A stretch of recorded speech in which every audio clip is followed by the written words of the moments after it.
Essa passagem aqui fala da oração de Jesus no Getsêmani, algumas horas antes dele ser pego. Passa de mim esse cálice.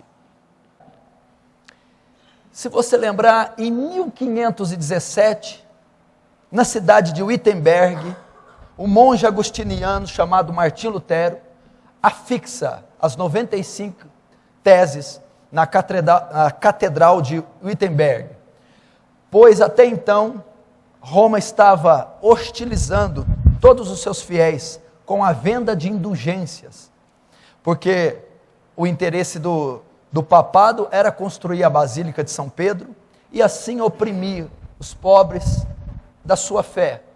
Martim Lutero é levado às Escrituras estudando o livro de Romanos, que para ele é a obra mais fantástica literária já publicada, a Epístola de Romanos. Ele vai ver então a justificação pela fé e não pelas obras. Revoltado com aquilo, ele lança uma ofensiva contra o sistema papal, contra Roma e contra essa venda de indulgências.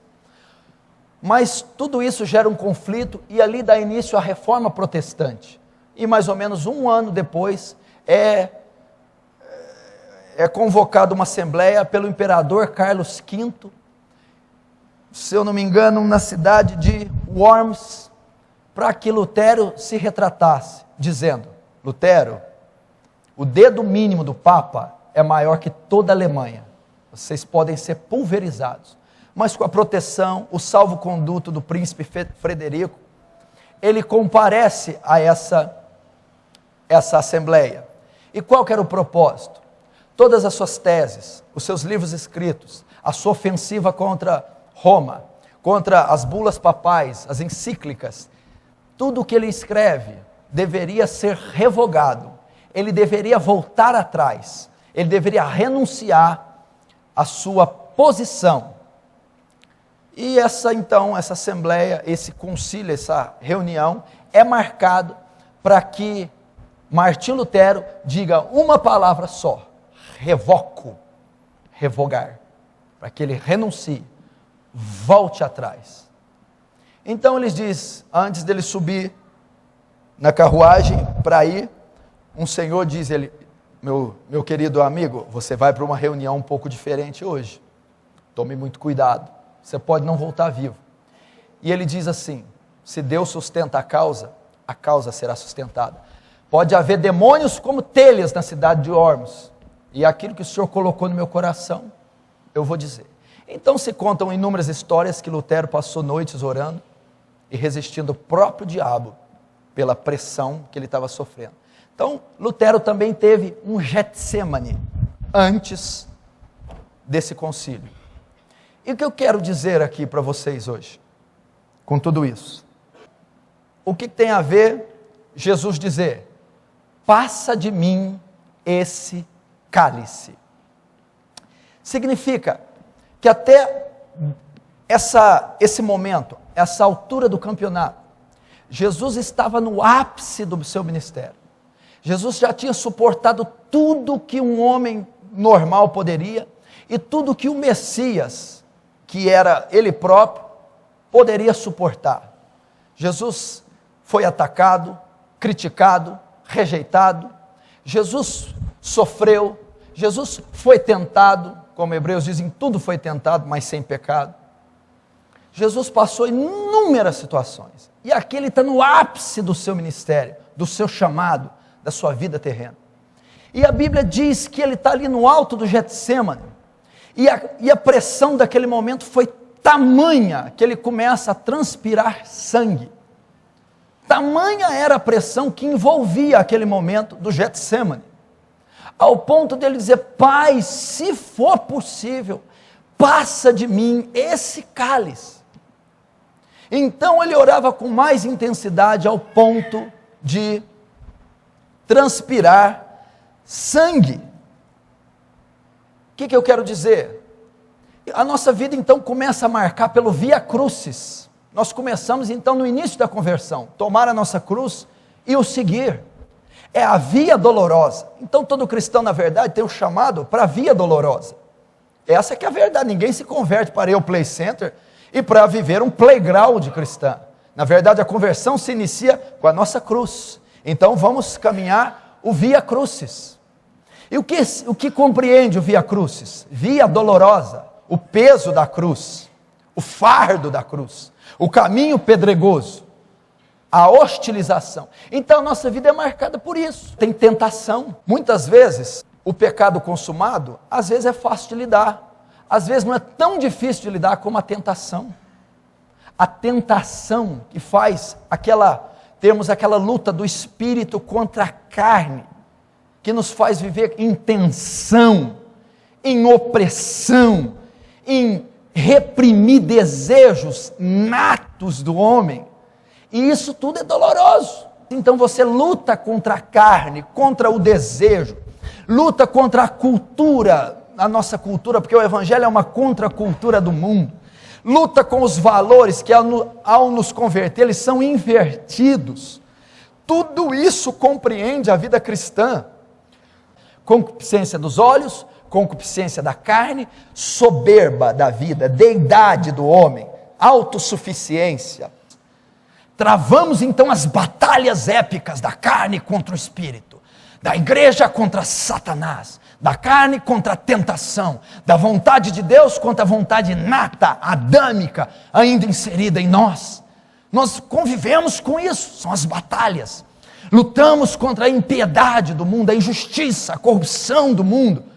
Lutamos contra as heresias, lutamos contra tudo. Lutamos pela conversão de almas, lutamos pela conversão da nossa família, lutamos para preservar nossa santidade, lutamos para adquirir conhecimento bíblico, lutamos para conduzir nosso ministério, para sustentar o ministério, a pregação, o apacentamento, o evangelismo, o aconselhamento, a disciplina eclesiástica, o estudo bíblico. Lutamos para manter a ordem, a integridade, a justiça. Lutamos. Quanto tempo? Toda a vida cristã, tenha você 1 ano de convertido, tenha você 50.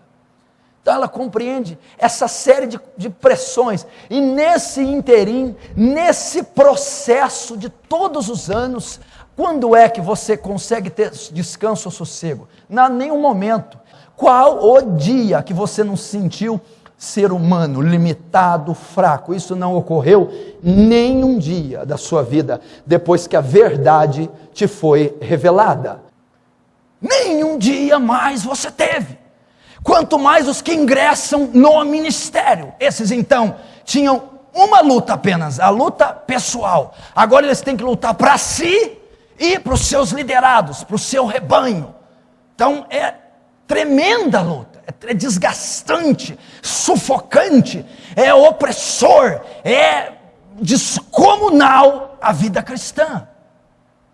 Então você que está aqui entrando hoje, deve estar passando aflições, deve estar passando adversidades, embates, deve estar sofrendo, deve viver, deve estar com a corda no pescoço, com a água quase submergindo, aflições, tentações, desejos, crises, tristezas, pressões, assim como estava Jesus, assim como Lutero estava dias antes de responder a esse concílio. Agora, eu te digo, há uma maneira imediata de você livrar disso. Há uma maneira instantânea desse sofrimento terminar, da pressão sumir. Há uma maneira de tudo isso acabar agora. Há uma maneira desse inferno que está sobre você ser dissipado. Há uma maneira de todos aqueles demônios que estavam na cidade de Worms, oprimindo Lutero, sumirem. Há uma maneira das gotas de sangue que estão saindo dos seus poros cessarem. Há uma maneira dessa culpa que acomete a tua mente sair, desse fardo que esmaga você ser retirado. Há uma maneira dessa luta contra a consciência, esse peso, essa baixa estima, essa força terrível terminar. Sabe como? Revoco. Só você renunciar. Desistir. Abre mão. Amanhã você acorda 10 horas da manhã, tomando um café maravilhoso, sem nenhuma opressão, sem nenhum peso, sem nada. Revoga. Abre mão. Desista. Instantaneamente. Você não vai preocupar com ovelha, com igreja, com ninguém. Com ler Bíblia, com orar, com pecado, com leis, com regras, com nada. Nem com o inferno. Porque você já não mais representa perigo. Acabou. Dores, angústias, pressões, fardos, compromissos, cobranças, num instante, são retiradas. E é exatamente isso que aconteceu com Jesus. A Bíblia diz: saindo foi, como de costume, para o Monte das Oliveiras. Jesus buscou um lugar de refúgio. Ele estava no momento da vida dele, aquele momento estava terrível, estava tendo uma batalha interna. Então ele vai ao Monte das Oliveiras, o seu lugar de refúgio, de reflexão, o seu pano de saco e cinza, o seu lugar secreto da oração. Ele vai a esse lugar, e ele leva com ele alguns dos discípulos. Foi e com os discípulos. E por sua vez se afastou cerca de um tiro de pedra. Ele estava num momento crítico e terrível com os discípulos. Mas chegou um momento que ele disse: vocês não podem ir até lá. Fiquem. Eu preciso estar sozinho. Aqui chega a aflição, a exaustão de Jesus, a crise, o fardo, o momento é tão terrível que Jesus diz: eu não posso compartilhar com ninguém. Vocês vão ter que me deixar. Eu terei que estar sozinho agora. E muitas vezes, eu posso interpretar de outra forma. Você está passando por situações que pessoas ao seu lado não vão conseguir compreender. A aflição, a exaustão, a pressão, a agonia será tanta que você não poderá compartilhar com outros. Eles não entenderão. Você está vivendo enigmas, incógnitas, que é irrelevante confessá-las a pessoas normais, que não entendem o que você está vivendo nem passando. E ali, ele já tinha sofrido tudo, mas ali chegou o ápice, o clímax. Então foi algo tão profundo, que aquele momento ele passou sozinho, e às vezes você vai estar sozinho, às vezes um pastor não vai te entender, às vezes não é um conselho que vai mudar, não haverá conselhos humanos, não vai, às vezes o estágio que vai chegar isso aqui, é um estágio tão profundo, que não vai poder ser compartilhado com ninguém, não vai poder ser, não iriam entender. Então, às vezes, a nossa vida cristã chega a um momento, ela chega a uma exaustão, a um momento, que nós vamos nos deparar com a solidão, com a incompreensão. Vamos lidar com há fardos que irmãos dividem com outros irmãos, há fardos. Mas há outros que compete você carregar sozinho. Há outros que compete você se virar sozinho. E há pessoas que estão vivendo isso, eu estou só, por causa da magnitude da crise que eu estou vivendo. Ela não pode ser compartilhada, e se ela for, não me entenderão. É um fardo, é uma crise, é uma pressão, é um vale. Eu estou chegando à exaustão. E isso é vida cristã ou ministerial, seja o que for, mas se dá durante toda a nossa conversão, e uma hora vem a saturação. No versículo 44, estando em agonia, orava mais intensamente, e aconteceu que o seu suor se tornou como gotas de sangue caindo sobre a terra. E ali vai se elevando mais o estágio. Que repare que as gotas não se deram no início do Getsemane, se deram depois de uma prolongação. E há várias especulações quanto a esse versículo, até biológicas, até patológicas, que quando o corpo humano é pressionado e há um distúrbio nervoso, pode haver um rompimento dos tecidos capilares e sair sangue pelos poros.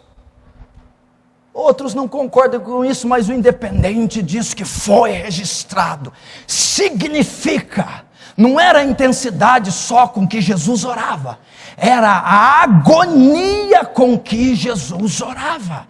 A agonia, o estágio emocional, o estado emocional, o coração de Jesus. Agonia. Sabe o que é a palavra agonia do original grego? Luta interna. Meu irmão, se você entendesse que a pior luta não é externa, a pior luta não é contra os demônios do inferno, a pior luta não é contra a crise financeira, não é. A pior luta não é contra os postes ídolos, as Jezabéis, contra o próprio Lúcifer. A pior luta do homem é no seu interior, é contra as suas convicções, é contra o seu velho homem, é contra a sua vida emocional. A luta interior que Jesus estava travando era agonizante. Isso levava Jesus a orar, transpirar sangue. Então a Bíblia diz que, estando em agonia, orava mais intensamente. Aconteceu que seu suor se tornou como gotas de sangue. O que compreende sangue? Dor. A pressão era tão grande que ele sentia dor. Dor. Dor. O que ele iria enfrentar no outro dia? A ira de Deus sendo despejada. Mas no 42, há um atalho, há uma saída, há um sino para ser tocado. E Jesus vai fazer menção desse sino, dizendo no 42, Pai, se queres, passa de mim este cálice. Pai, é possível eu revogar? Pai, há uma possibilidade de eu desistir? Há uma forma instantânea dessa exaustão cessar, desse sangue parar de minar, dessa pressão. Imagina, todo o inferno devia estar oprimindo esse homem. Ferirei o pastor e dispersarei o rebanho. Vamos na cabeça, vamos no pastor. Pode passar esse momento sem que eu beba esse cálice? Ele não está aqui, de maneira nenhuma, Jesus aqui está fugindo da cruz, ou deixando de amar. Mas ele está dizendo aqui, tem uma outra maneira desse povo ser remido, sem eu ser consumido na sua ira, sem o Senhor despejar sua ira sobre mim e me abandonar.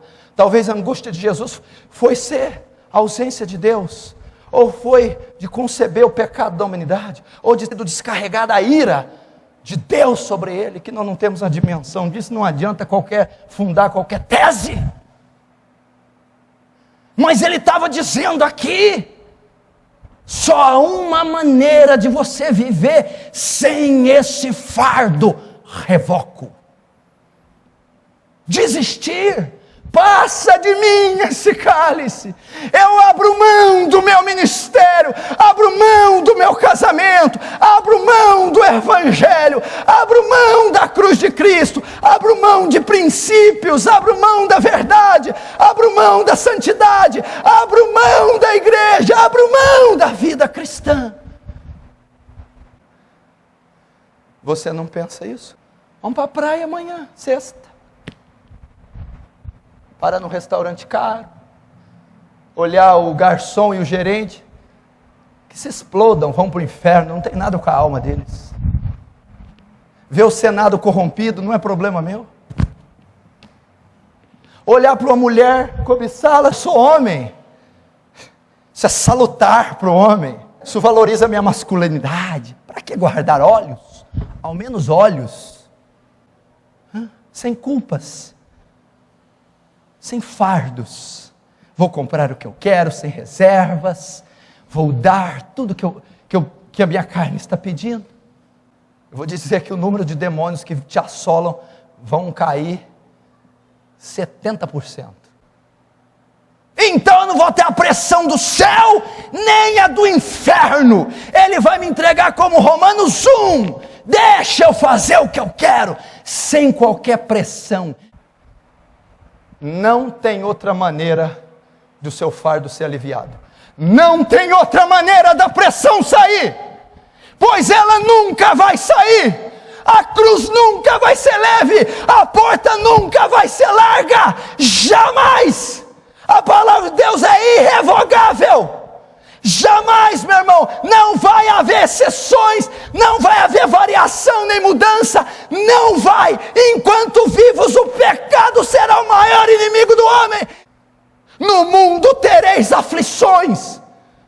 Paulo escrevendo a Timóteo, aflições tais quais eu sofri em Icônio, Listra e Antioquia, quantas perseguições sofri, mas o Senhor de todas me livrou. Versículo 13, todos aqueles que querem viver piamente em Cristo, padecerão perseguições.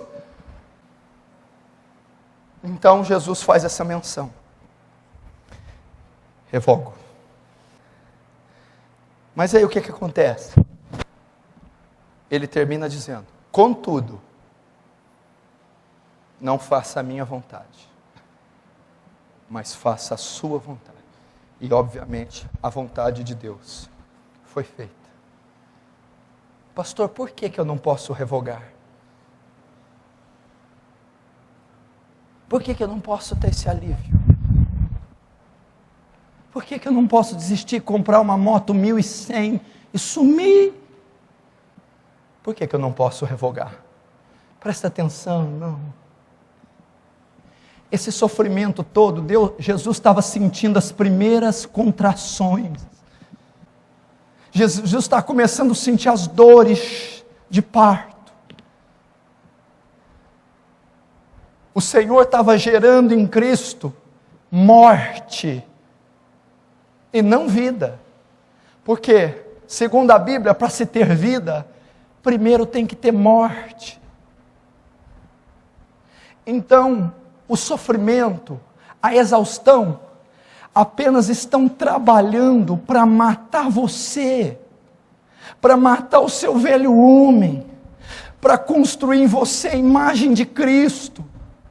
Eles estão indo, essa exaustão toda é para derrubar aquilo que ainda está de pé, e você sabe que apesar de estar passando tudo que está passando, ainda tem um velho homem lá que não abre mão de certas coisas, ainda há um orgulho, ainda há uma cobiça, ainda há uma vaidade, ainda há uma luxúria, com seu estandarte erguido, e ele está com essas crises, com essa exaustão operando morte. Então ele vai predizer isso em João 12, 24, que eu uso para você. Em verdade te digo, que se o grão de trigo caindo da terra não morrer, não dá fruto. Mas se caindo e morrer, dá muito fruto. o grão teria que ser recolhido no Getsemane. Então, quando ele cai na terra, é esmagado no Calvário, vida e abundância jorra daquela cruz. Então ele está dizendo: eu preciso operar morte em você e não vida. Eu preciso operar morte, morte do velho homem, morte da sua carne, morte dos seus princípios, morte da sua convicção, porque senão você não pode dar fruto. Por isso que Deus está dizendo: não revogue. Você tem uma válvula de escape, você tem uma saída, é seu. Ele te deu o poder de volição, livre escolha, é seu. Um instante e acabou os demônios, a pressão, o jugo, a consciência.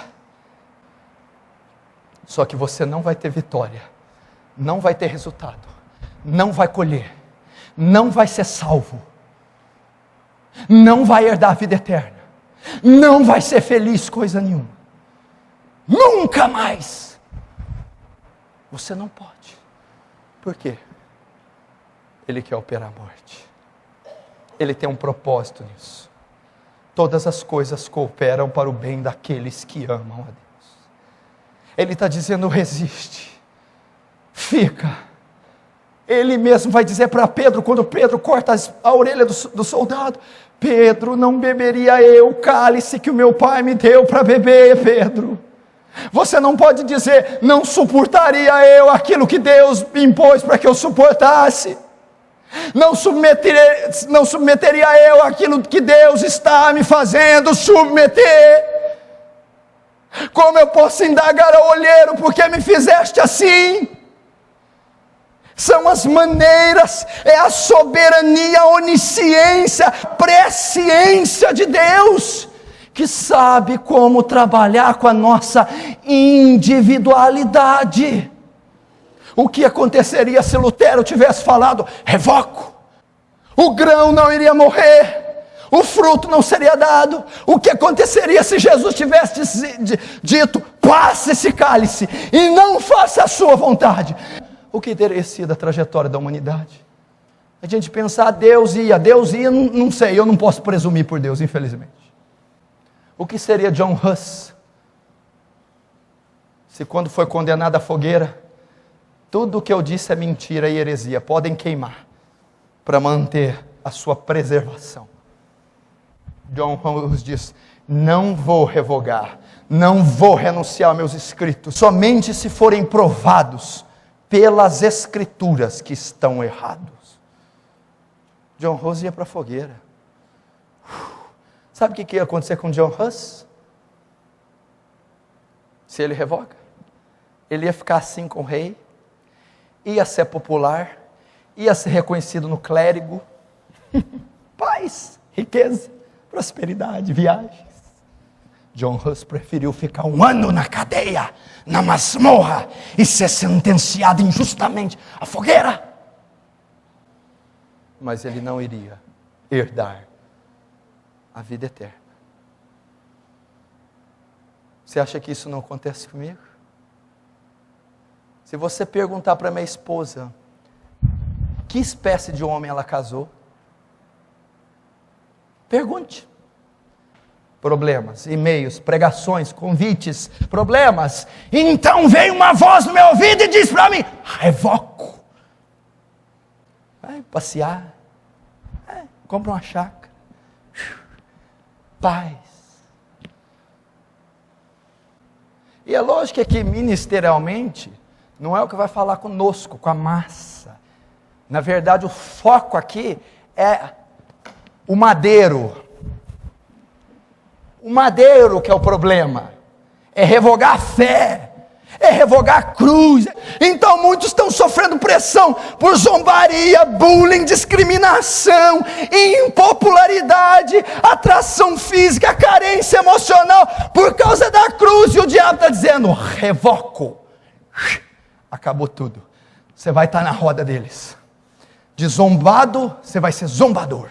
De excluído, rejeitado, você vai ser popular. Não revogue. Não desista. Não abandone a cruz. Não passe por cima dos princípios. Não passe por cima dos princípios. Não desista. Só mais um pouquinho de tempo. E o que há de vir virá e não tardará. Ser fiel até a morte, dar-te-ei a coroa da vida. O que está em jogo é a coroa da vida, não é nada daqui, é a coroa da vida.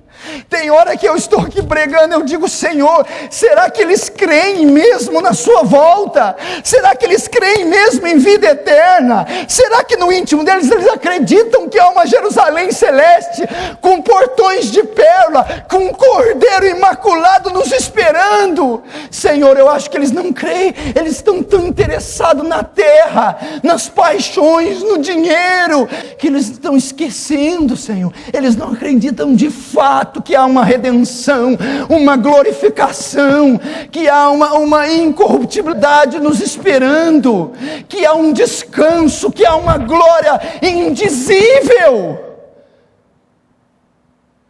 Mas para isso você não pode revogar, você não pode deixar sua cruz, você não pode querer que Ele ministre em você vida, sem antes ter ministrado morte.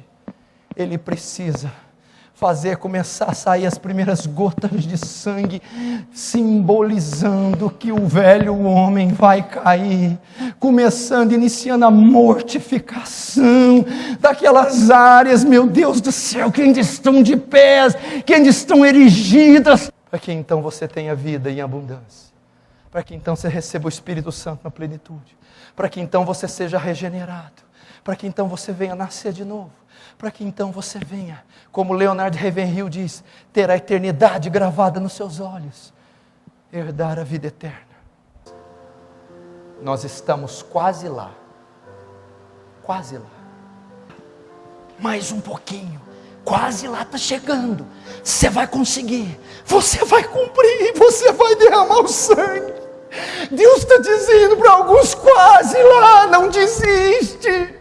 Não desiste, não abandona por nada a cruz, não abandona teu Salvador por nada, não abandona, vá aos leões, vá ao Coliseu, mas não negue jamais. Por quê, pastor? Porque você está quase lá, mais um pouquinho, quase lá, a coroa está sendo preparada, não desista, quase lá, vá até o fim. Vá, meu irmão, tudo isso aqui é lixo, tudo isso aqui passarão os céus e a terra, vão passar, tudo será pó, tudo será esquecimento, mas vamos ser glorificados. Eu sei que isso passa pela minha mente, pela sua, eu penso em desistir, eu oro, passa de mim esse cálice, eu penso, mas não, pela fé, pela graça salvadora, que uma força, que uma condição venha da onde nós não sabemos, venha do infinito amor de Deus e nos toque e nos erga novamente e não nos permita vacilar, desistir, recuar, não nos permita, jamais. Lutero, você revoga? Ao menos que eu seja provado nas Escrituras e pela minha consciência que eu estou errado, não revogo, não revogarei. Jesus, passa de mim esse cálice, contudo, faz a sua vontade. John Rose, também não revogo, e hoje estamos aí, estamos de pé, e assim como eles, não revogaremos, não deixaremos a nossa cruz, não abriremos mão de um princípio sequer do Evangelho, não recuaremos, porque a Bíblia diz que o justo viverá da fé, e se ele recuar, minha alma não tem prazer dele mais. Nós não somos daqueles que recuam, nós não somos. Feche os seus olhos. Deus, libera da sua graça aqui, Senhor, libera da sua graça.